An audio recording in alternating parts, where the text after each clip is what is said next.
Hey guys, welcome back to my mini vlog. Guys, বাংলাদেশের কিছু কিছু ভিডিও দেখে গাপিতে এমন জ্বলা জ্বলছে না, যার জন্যে ভিডিওটা বানাচ্ছি। সত্যি ভাই, গাপিতে জ্বলছে, সেই জন্যে ভিডিওটা বানাচ্ছি। হঠাৎ করে একটু আগে ফেসবুক স্ক্রল করছি, দেখছি একজন মামুনি বলছে আমাদের দেশ দখল করবে অতই সস্তা, আমাদের দেশ দখল করবে অতই সস্তা। আয় মামুনি, তোকে বলছি, তোদের দেশ দখল করবেটা কেন? তোদের দেশে আছেটা কি?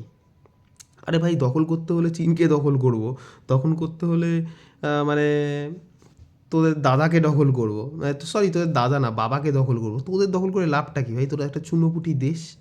হ্যাঁ, তোদের অসম্মান করতে চাই না, কিন্তু তোরা এমন এমন কথা বলিস না যার জন্য অসম্মান করতে বাধ্য হচ্ছি। সবাই খারাপ নয়, আবার বলছি সবাই খারাপ নয়, কিন্তু এই তোদের মতন কিছু কিছু পাবলিকের জন্য না এইসব ভিডিও বানিয়ে তোদের অপমান মানে অপমানিত করা হচ্ছে আর কি, মানে করতে বাধ্য হচ্ছি।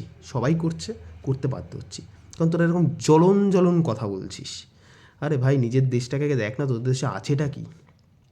খেতে পাস না ঠিকঠাক দুই বেলা, আবার কি বলছে পাশ থেকে ওই ভিডিওতেই আরেকজন বলছে যাদের টয়লেট নেই তারা আবার আমাদের দখল করবে কিভাবে। আরে ভাই, টয়লেট নেই তুই কি দেখে বসে আছিস? এসে দেখ না, এসে দেখ না, সে তো তুই তো প্রাচীন আমলের ডায়লগ মারছিস, টয়লেট নেই টয়লেট নেই। হ্যাঁ, আর তোদের কিছু বলার নেই ভাই। তোরা তোরা মানে অশিক্ষিতকে যতই বোঝাও না কেন, সে অশিক্ষিতই থাকে, ঠিক আছে? তোরা হচ্ছে অশিক্ষিত, কোনো খোঁজখবর নিবি না, দুমদাম উল্টোপাল্টা বলা শুরু করে দিবি।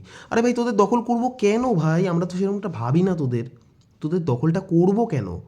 দখল তো করতে হলে কোনো নিশ্চয়ই কারণ লাগবে। তোদের তো দখল করে আমাদের কোনো লাভটা নেই, কিছুই তো লাভ নেই। তাই তোদের পেছনে ফালতুটা মানে দখল করতে হলে যুদ্ধ করতে হবে, তা তোদের পেছনে যুদ্ধ করা মানে আমাদের টাকা ইনভেস্ট করা, সেটা আমরা করবো কেন ভাই?